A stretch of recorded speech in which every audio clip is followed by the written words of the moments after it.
नमस्कार, मैं श्रीमती जयश्री घोष विगत 36 वर्षों के अनुभवों को वीडियो के माध्यम से आपको साझा कर रही हूँ। आज जो हमारा नया 17th वीडियो है वो प्री राइटिंग के ऊपर है। आगे हम लोग राइटिंग स्किल पे बात करेंगे, तो मैंने सोचा थोड़ा सा प्री राइटिंग पे अपने अनुभवों को आपके साथ साझा करूँ। तो देखिए, प्रायः क्या होता है प्री राइटिंग में, सबसे पहले तो ज़रूरी है कि 3 फिंगर ग्रिपिंग बच्चों का होना बहुत ज़रूरी है।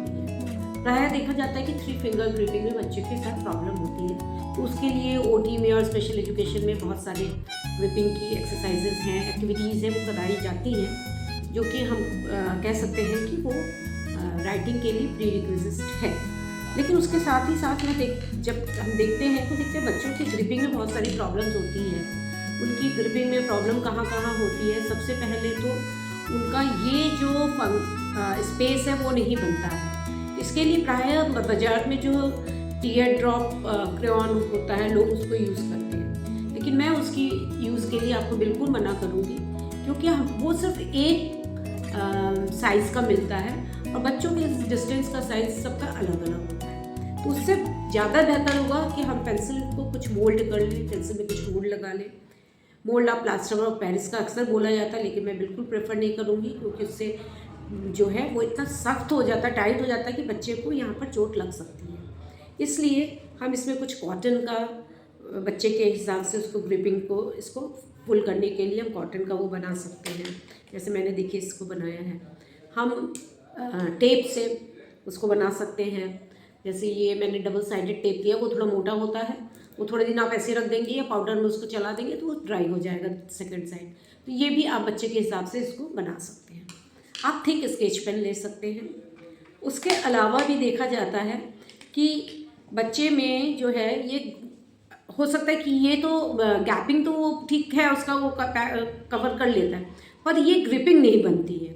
तो इसके लिए हमको चाहिए कि हम इस तरह से बच्चे के लिए एक रेडीमेड पेंसिल होल्डर्स भी आते हैं, लेकिन उससे बेटर होगा कि हम उसका इंतज़ार ना करें और इस तरह से हम पेंसिल को ग्रिप करने के लिए जो हमारा रबर बैंड जो हम बाल में लगाते हैं उसका यूज़ हम कर सकते हैं। प्रायः देखा जाता है कि बच्चा जो है ऐसे लिखता है, उसकी ये वाला जो स्पेस है ये ओपन कर देता है, तो उसको हम बहुत कोशिश करने के बाद भी वो बंद नहीं करता है। तो उसके लिए बहुत अच्छी टेक्निक यूज़ कर सकते हैं कि जो इरेज़र है हम उसको यहाँ रखें और उसको होल्ड करने के लिए हम सिखाएं। तो इस तरह से हम देखेंगे कि ये विभिन्न माध्यमों से हम उसको उसकी ग्रिपिंग को हम 3 फिंगर ग्रिपिंग में ला सकते हैं। और इसके साथ ही साथ बहुत बड़ा प्रॉब्लम होता है कि बच्चे की जो राइटिंग है वो बहुत हल्की होती है, बहुत हल्का लिखता है बच्चा। तो उसके लिए हम ये देखिए, ये मेरे पास एक स्केचिंग का पेंसिल है जो कि बहुत डार्क चलता है। नॉर्मल इसका आप मुंह देखेंगे, टिप देखेंगे, वो भी डार्क है, चौड़ा है, आप इससे कर सकते हैं। कुछ बच्चों की जो है राइटिंग बहुत वो दबा के लिखता है, तो दबा के लिखने वाले बच्चों के लिए आप अगर ये स्केच पेन यूज़ करते हैं, क्योंकि वो थोड़ा सा ही चलाता है तो डार्कनेस आ जाती है, तो वो जो दबाने वाली फीलिंग है वो उसका हट सकता है। इसके साथ ही साथ हमें उसके हैंड को यहाँ से मूव करना, अगर उसको देख रहे हैं कि वो मूव नहीं करता है तो हमको यहाँ पर उसका प्रेशर देना। ये बहुत बच्चों का ऐसे होता है, रिस्ट को प्रेशर दे के राइटिंग में लिखाना। कभी कभी इस हैंड को वो स्टेबल कर लेता है बिल्कुल और ऐसे ऐसे लिखता है, तो उसके साथ साथ आप कॉपी उसके इस यहाँ को भी थोड़ा सा आप एंकल को भी ऊपर करके उसकी राइटिंग में मदद कर सकते हैं।